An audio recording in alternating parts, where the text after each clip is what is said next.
Thanks for tuning in to today's episode of History's Greatest Battles. As always, if you know somebody that enjoys this genre of history, please don't hesitate to share the podcast with them.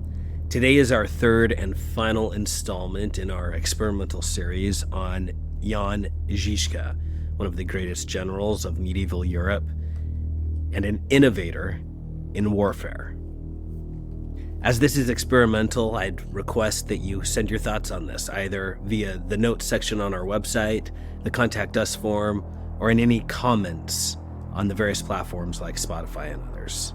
At the conclusion of this episode, stay tuned for a small preview of the trilogy, potentially 4 or 5 part series on Alexander the Great. Let's now experience the life and times of Jan Zizka. Welcome to History's Greatest Battles, experimental episode of Season 2, Episode 3 of 3. The life and times of Jan Zizka, birth, guessed at around 1360, common era to his death in 1424. Jan Zizka was a relentless warrior who defied every convention of his time. Born in a Bohemian village, he rose from the ranks of minor nobility to become the most feared general in Central Europe. Fighting without sight in one eye, and later completely blind, Zhizhka led his peasant army against the might of the Holy Roman Empire and the Catholic Church, commanding with a precision and brutality that shattered the knight's traditional dominance.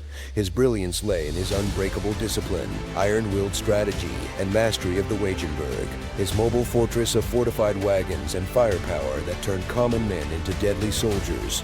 Even his enemies feared him as a military genius who never lost a battle. Zhizka's life was a testament to raw resilience and tactical supremacy. His legacy a reminder that true strength lies in the unyielding will to fight for what one believes is right, no matter the odds. For those who missed the opening episodes, here's a quick recap of Jan Zizka's journey from obscurity to infamy. Little is known of his youth in Trocno, Bohemia, but he grew up in a modest noble family and lost sight in one eye early on a trait that would become legendary. By the late 1300s, Bohemia was embroiled in fierce dynastic and political battles, with tensions ignited by the rise of the Luxembourg family and the ambitions of King Vaclav IV and his brother, Sigismund. In the midst of this, Zhizka began his military service, first as a hunter and then as a minor officer, where he honed his skills in the turbulent feuds of Bohemian nobility. Zhizka's journey intersected with the radical teachings of Jan Hus, a firebrand reformer challenging the Catholic Church's authority and championing religious reforms. Hus's execution in 1415 catalyzed the Hussite movement, and Zhizka, now deeply committed to the cause, took up arms alongside his followers. A brilliant tactician, he turned simple peasants into a formidable fighting force, using innovative tactics such as the war wagon. His forces held out against several crusades called by Pope Martin V and led by Sigismund. Zhizka's victories defied medieval conventions. He fought with sheer grit, fielding a peasant army against heavily armored knights, wielding a blend of cannons, firearms, and a tactical genius that laid waste to far more powerful armies. Zhizka's dedication to the Hussite cause made him both a feared and revered figure, propelling him to near mythical status. Though blind in both eyes later in life, he led from the front, securing Bohemia against waves of external crusades while navigating the internal rifts that plagued the Hussite factions. His legacy, defined by his resilience and ruthlessness, would set the stage for a dramatic struggle that would ripple across Central Europe. The wagenburg tactic became standard across Hussite forces, yet at times they turned it on one another. Zhizka's last major victory at Malosov was fought against a rival Hussite faction. Zhizka unfortunately would meet his end in 1424, succumbing to the plague while preparing an invasion of Moravia. His mantle passed to Prokop the Great, who upheld the Hussite legacy with victories against the German Catholic Crusaders. In 1434, the Hussites finally agreed to a truce that granted them some concessions. They remained outside the church's favor, yet Bohemia would resist full Catholic control for nearly 2 centuries, until the Battle of White Mountain at the outset of the 30 Years' War. Jan Zizka stands as perhaps the most inventive general of the late medieval and early Renaissance age. While not the first to wield gunpowder weapons, Zhizhka surpassed all others of his time in the tactical use and deployment of firearms. By enlisting soldiers from the lower classes, Zhizhka mirrored the approach of England's longbowmen in the 100 Years' War and the Swiss pikemen. As Charles Oman noted, this tactic hastened, quote, the overthrow of feudal cavalry, and to no small extent, to that of feudalism itself, end quote. Zhizhka's command was defined by his mastery of maneuver, surprise, simplicity, and unwavering morale. Zhizhka's approach to maneuver placed his enemy at an immediate disadvantage. His tactics forced heavy cavalry to engage across unforgiving terrain, sapping their effectiveness. His strategies at Sudomer and Witkowice showcased this skill brilliantly. The Bohemians held narrow, elevated ground with steep sides, funneling their opponents into a cramped line that nullified their numerical advantage. The Bohemians lured their foes into attacking fortified positions, where they could unleash concentrated power. This strategy relied on Zhizhka's keen understanding of his opponent's mindset. He knew the knights would underestimate a peasant army, regardless of their positioning. So Zhizhka repeatedly lured the imperial cavalry into charging fortified lines they couldn't break. The knights were forced to dismount, grappling with defenders whose wagons gave them a deadly height advantage in close combat. The peasants wielding spears and flails had greater reach than the swordsmen forced to meet them on foot. Zhizhka's tactical genius also showed in his offensive-defensive maneuvers. While he led traditional sieges, he did so with newly adapted heavy cannons, a striking addition to medieval warfare. His wagenburg tactic was particularly suited to Bohemia's flat landscape, allowing him to bring war to the enemy while holding a fortified position, untouchable by armies without heavy firepower. As long as Zhizhka had firearms and his enemies didn't, he only needed to establish his wagenburg before the enemy struck. Yet, as warfare progressed, this tactic had its limits. Armies would soon have their own firearms, and Zhizhka's wooden wagons could only withstand so much gunfire. Every new tactic creates an element of shock, and Zhizhka's wagon-mounted firearms were no exception. This ability to adapt makes Zhizhka stand among history's greats. He recognized both his own strengths and his enemy's weaknesses and shaped his forces accordingly. His two greatest tactical surprises went hand in hand: the wagenburg and the determined peasant soldier. At Sudomer, the thunderous volley of gunpowder arms surely unnerved the knights, regardless of casualties inflicted. The wagenburg itself was a tactical shock, but Zhizhka's rapid shift from defense to breakout at Kutna-Hora, coupled with his bold night assault, revealed his relentless adaptive mind. Understanding Sigismund's cautious nature and his knight's approach to battle, Zhizhka exploited both, immobilizing his foes even without mass casualties. In subsequent battles, Zhizhka's swift strikes and relentless pursuit were unlike anything his enemies had ever faced. This was not typical medieval warfare, where battles usually ended with an orderly retreat. The Hussites defied all knightly conventions, and the Crusader knights failed to adjust to Zhizhka's relentless style. The invading Crusaders were unprepared for the disciplined movements and fierce, almost fanatical resolve of Zhizhka's forces. He used the powerful force of religious conviction to keep his troops' morale unshakable. A disciplined army fights with a cohesion that an untrained force can rarely match.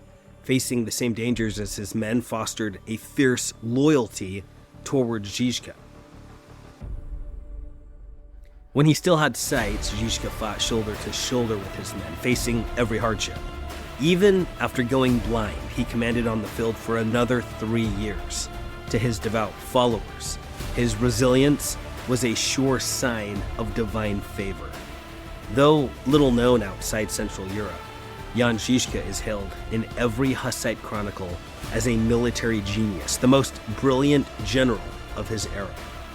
Though his wagenburg had a brief lifespan in the annals of warfare, it proves what one inspired leader can achieve: using limited resources to exploit unseen vulnerabilities in his foes, unseen to all except one blind warrior.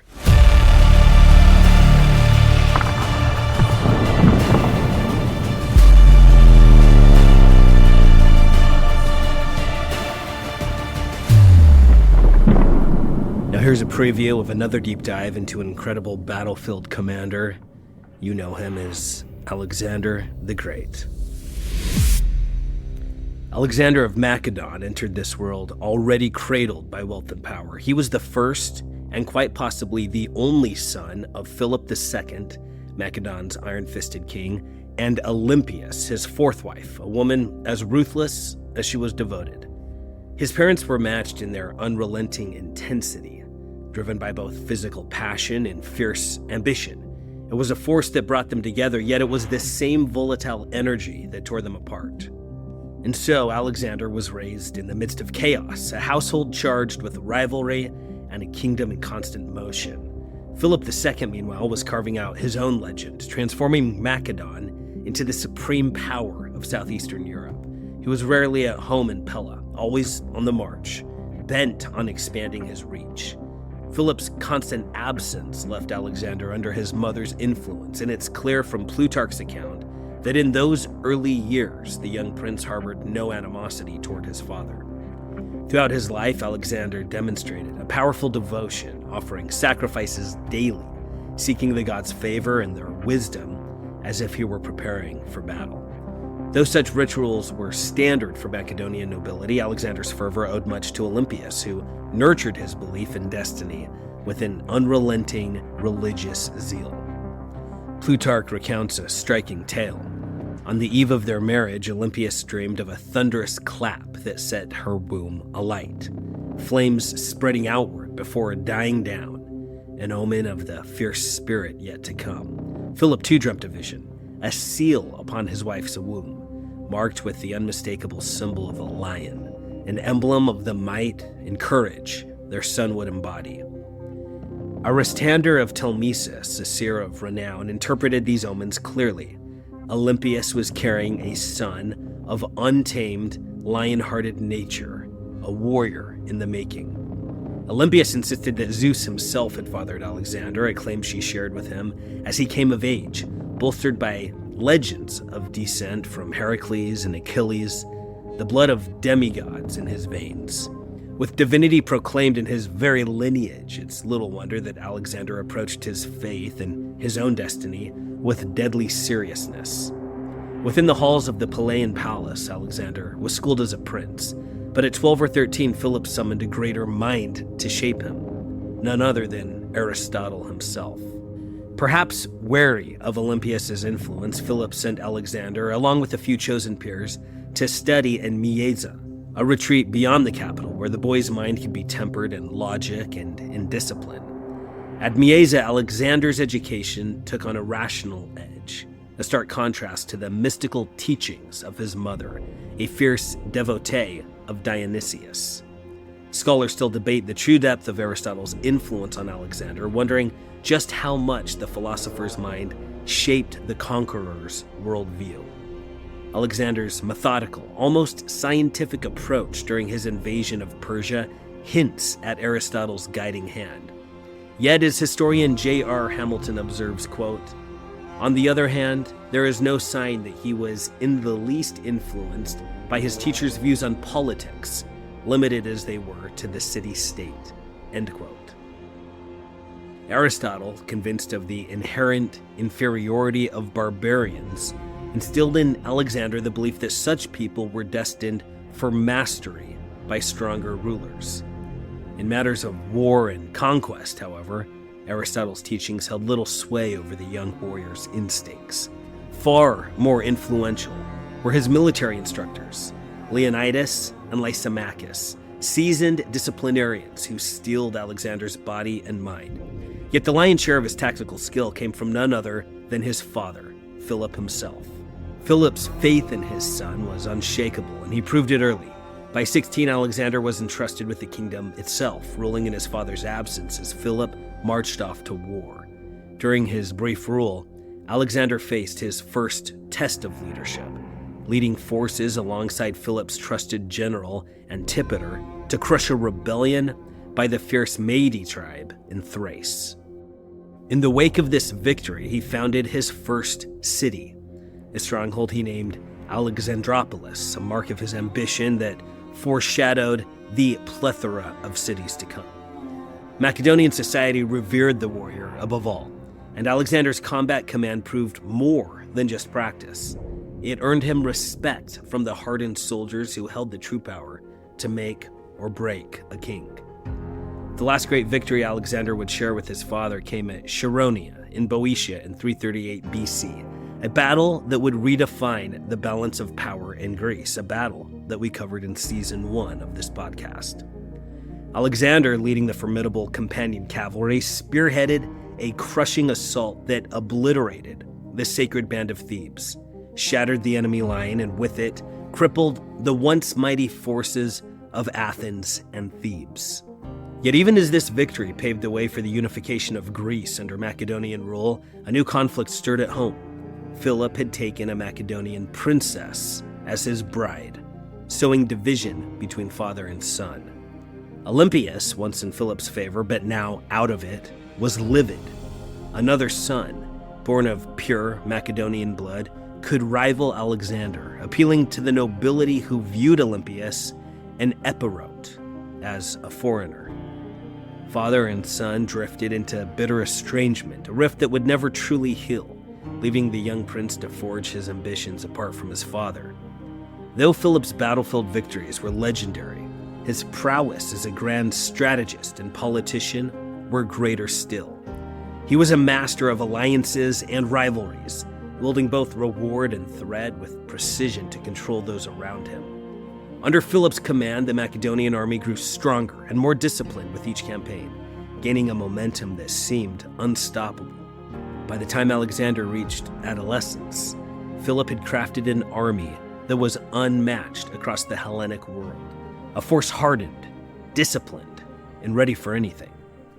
Politically, Philip held Greece in a firm grip, forming the Hellenic League, a coalition with a single purpose: to strike back at Persia, avenging the Persian invasions of Greece more than a century earlier. Philip left Alexander more than just a fearsome army. He left him a united Greece, a power base from which to pursue an age-old ambition, the very invasion of Persia. When Philip was assassinated in 336 BC, it was the army itself that proclaimed Alexander king. Wasting no time, he ruthlessly swept aside any would-be challengers to his rule. Crushing uprisings in both the north and in Greece, Alexander then set his sights on his father's unfinished task, the conquest of Persia. Yet of all the legacies Philip left, none was greater than the army itself, a gift of discipline, battle-hardened men forged by his genius. As a young man, Philip had been a hostage in Thebes, caught in the period between the famous battles of Leuctra and Mantinea. There he learned from Epaminondas' circle, absorbing revolutionary ideas about military organization and strategy. Upon seizing the throne in 359 BC, Philip enacted sweeping reforms, making the Macedonian army from the ground up. For years, Macedon had been little more than a crossroads for other armies, disorganized and weak, no true menace to its neighbors. Philip altered Macedon's destiny. He cast aside the old notion of military service as a temporary duty, elevating it to a position of honor and social prestige. The Macedonian state under Philip supplied ample equipment and land rewards to those who served well. The result was an eager and loyal corps of soldiers ready to fight and to die under his command. Military historian G.T. Griffith writes, quote, "Judging by the results, few generals ever did more to change the face of his own times and to throw a shadow over the future."